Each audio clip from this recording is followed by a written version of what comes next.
Halo, kali ini saya akan sharing tentang gaya.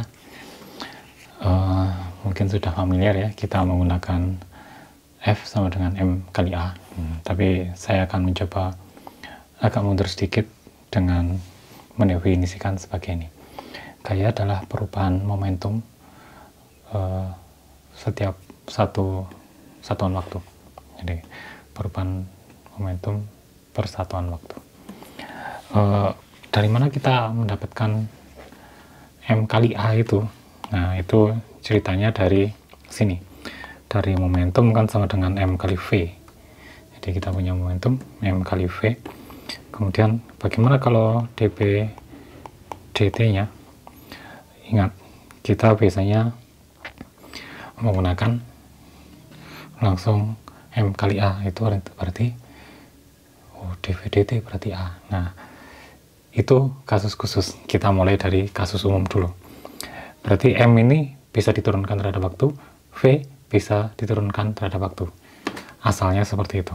Bagaimana kita menurunkan dua hal seperti ini? Kita gunakan itu UV turunan ini adalah U aksen V plus V aksen U, semacam itu ya. Bisa diterapkan di sini. Kita menggunakan D MV dt itu menjadi M dV dt ditambah dengan V dm dt. Jadi ini adalah modal utamanya. Jadi kita punya masa yang dikalikan perubahan kecepatan terhadap waktu, kemudian plus kecepatan yang dikalikan dengan perubahan massa terhadap waktu. Nah, kebanyakan di sistem fisis yang jadi soal, yang jadi kuis di pertanyaan itu biasanya massanya tidak berubah. Artinya dm dt perubahan massa terhadap waktu itu tidak ada, massanya tetap, sehingga ini bisa kita tulis dengan 0, sehingga kita akan pakai hasilnya adalah M dV dt saja, yang kita tahu dV dt itu adalah A. Disinilah asal dari F sama dengan M kali A. Lumayan ya. Ada kasus di mana nanti dm dt dipakai. Contoh adalah ketika ada bak terbuka yang berjalan menggelinding gitu, kecepatan awalnya ada gitu, tapi menggelinding tanpa gesekan, dan saat itu hujan sehingga bak terbukanya itu terisi air, sehingga masanya makin lama makin bertambah kan. Nah, itu disebut sebagai dm dt.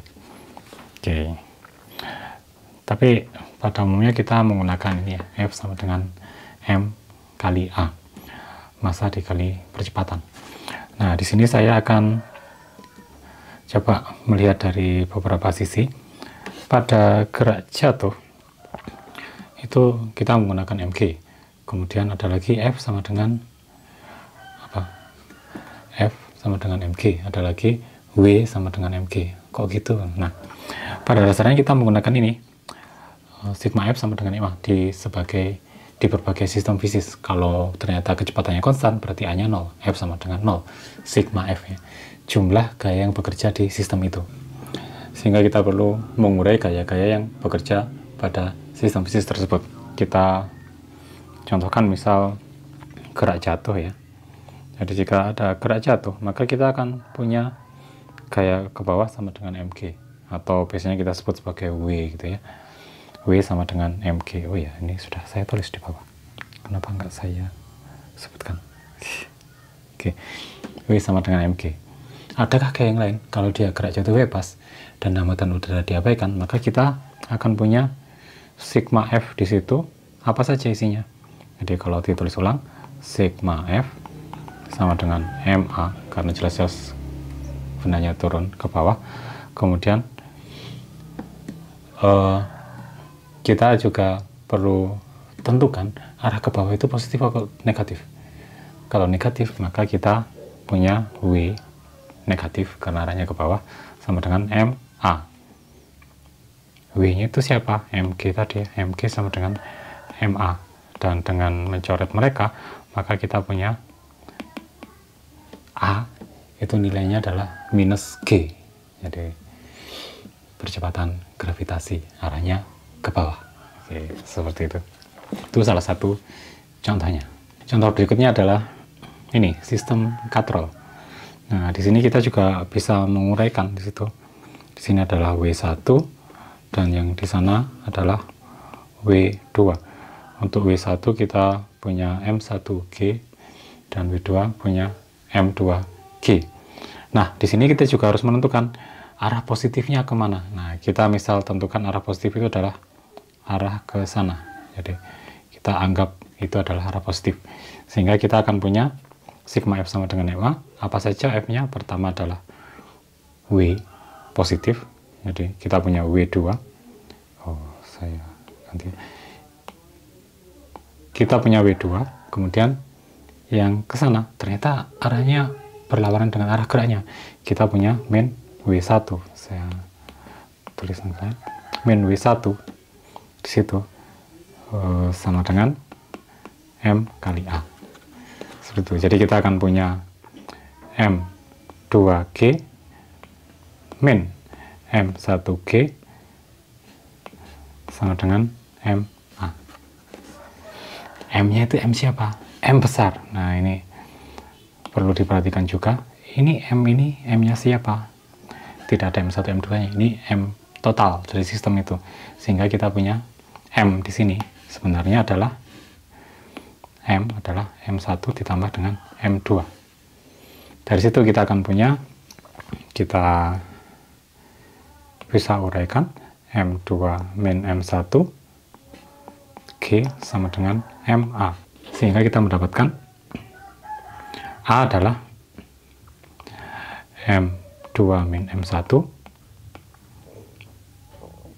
G per M. Nah, sedangkan M sendiri adalah ini. Maka kita bisa menuliskan A itu adalah M2 min M1 per M1 plus M2 dikalikan G. Perhatikan satuannya setara. M dibagi M hilang, G percepatan. Selesai. Jadi percepatan di sistem ini adalah M2 min M1 per M1 plus M2 yang dikalikan dengan G. Jadi rumus ini asalnya dari penguraian hukum Newton. Berikutnya kita punya ini, benda yang tercelup ke dalam air. Nah, di sini kita akan punya W arahnya ke bawah. Dan di sini kita lihat benda itu diam, berarti ada gaya yang menahan dia ke atas, ya. Itu disebut sebagai gaya angkat ke atas. Nah, di situ kita tahu bahwa ada dua gaya yang di sini. Kok sigma F-nya sampai dengan 0? Iya, karena bendanya diam, tidak punya percepatan, kan? Oke. Sehingga kita juga bisa tentukan, misal arah ke atas itu plus, arah ke bawahnya min, maka kita bisa tulis sigma F-nya itu siapa saja. FA positif, kemudian W negatif, sama dengan 0. Gaya angkat ke atas itu adalah MG juga, W juga MG. Apa bedanya? M di sini adalah massa benda yang tercelup ke air. Jadi intinya sebanyak itulah air yang digunakan. Jadi volume benda yang tercelup ke air. Jadi bukan massa benda yang tercelup. Sebenarnya gaya angkat ke atas itu gaya airnya. Jadi ini massanya massa air yang jumlahnya sama dengan volume benda yang tercelup ke dalam air itu. Nah, dari itu gimana kita nyarinya itu? Nah, kita punya ini ya. Kita dari rumus rho ini. Yep. Dimana kita tahu massa airnya? Ya, rho sama dengan M per V, maka M sama dengan rho yang dikalikan dengan V. Maka kita akan punya rho V G min mg sama dengan 0. Kita lihat bahwa di sini G-nya tidak ada. Rho-nya ini rho air ya, air. V-nya adalah volume benda yang tercelup, air. Di sini M ini bukan massa benda yang tercelup ya, tapi massa cairan sebesar volume benda yang tercelup. Nah, seperti itu. Sehingga bagaimana kita tahu massa airnya? Kita sudah tahu volume yang tercelup, maka kita bisa tahu itu. Jadi massa benda, ini massa benda. Oke. Sehingga di sini kita lanjutkan. Saya ganti warna lain karena ini biru ya. Oh, bisa. Oke, G-nya hilang di sini jelas. Oke. Dan kita akan punya rho air, volume benda yang tercelup. Kemudian G-nya hilang, min massa benda sama dengan 0. Dari situ kita tahu massa benda itu adalah rho air dan V benda yang tercelup. Oke, atau kita bisa mengetahui V benda yang tercelup itu sama dengan massa benda per rho air. Kok rumusnya jadi bulat seperti ini? Nah, ini bisa digunakan untuk macam-macam. Jadi ini massa benda, kemudian volume benda yang tercelup seperti apa. Jadi kita bisa mencari berbagai hal di sini. Kebanyakan yang dicari di sini adalah gaya angkat ke atasnya ya, rho Vg. Jadi bagaimana kok ini terapung dan ini masih di atas? Nah, perhatikan bahwa ini adalah benda yang tercelup. Nah, sebanyak itulah airnya. Jadi kalau kita lihat, maka bisa dipastikan rho benda itu lebih kecil. Kenapa? Karena bendanya sebesar itu, air hanya perlu volume segini untuk mengangkat itu. Jadi bendanya, perhatikan kalau rho bendanya besar, maka sampai kecelup pun, bahkan sampai tenggelam, airnya nggak kuat mengangkat ke atas. Nah, di sini hanya dengan volume sekecil ini,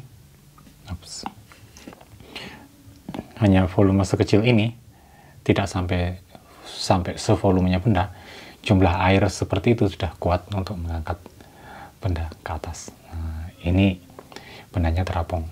Kalau bendanya melayang, maka bisa dilihat di sini bahwa benda akan tercelup seluruhnya. Jadi nanti V benda yang tercelup itu sama dengan V air yang angkat ke atas, dan imbang, F-nya sama dengan 0 juga. Oke, ini akan kita bahas lebih lanjut di fluida. Demikian sharing dari saya untuk kali ini.